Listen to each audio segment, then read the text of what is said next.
Hi everybody, and welcome to day 2 of our devotions for this week on the theme of I Will Tell. My name is Chris and I'm the Senior Minister at ABC, and I'm delighted to be leading our devotions this week. Thank you so much for joining me. We are speaking all through this week about how our lives can point to the goodness of God, how we can be signposts that tell of God's greatness and God's goodness and point other people to Him. Yesterday we thought about being grateful to God, of taking time to rejoice in His goodness and sing the praises of His name, and that as we do that, that will help us to build a life that radiates of the goodness of God and that speaks to who God is, that will tell of His name.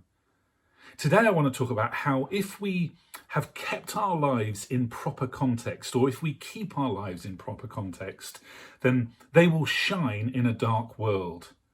Let me use a short section from a psalm, one of the spiritual poems, songs and prayers in the Old Testament part of the Bible. Today I'm going to read from Psalm 33, verses 13 to 15, and I hope this demonstrates this idea of keeping things in the proper context. Those verses, Psalm 33, verses 13 to 15, say this: "From heaven the Lord looks down and sees all mankind. From His dwelling place He watches all who live on earth.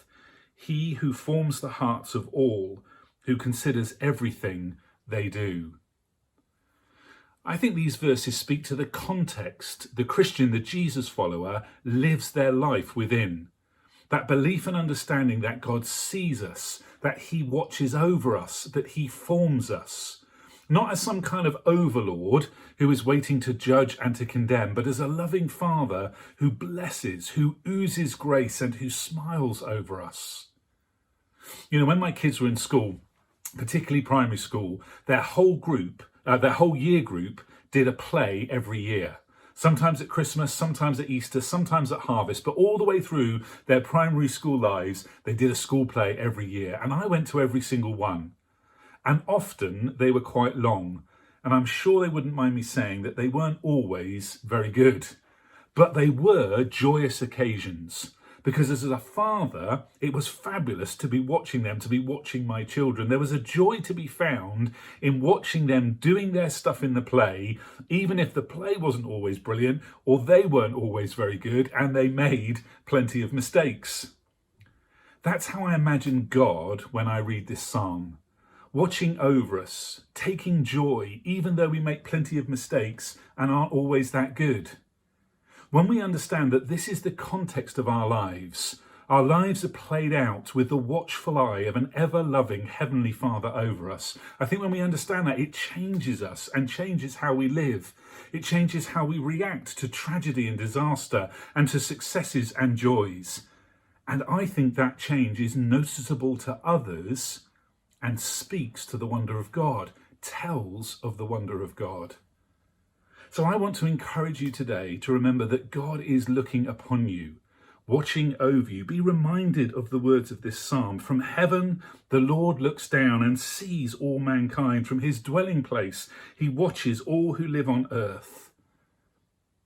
Be reminded that God is watching over you, and allow that to be the context of your life today and always. And that God isn't watching down on you, ready to smite you or judge you or condemn you. No. God is watching over you as a loving, gracious, merciful Heavenly Father.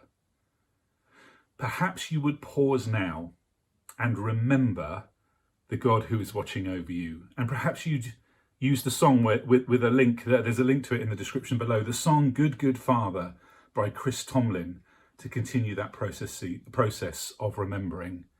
And as you do that, allow God to build something into you that will speak of His goodness to all that you meet. So pause now, remember that God is watching over you, and use that song to really earth and root that within you. And I'll see you tomorrow.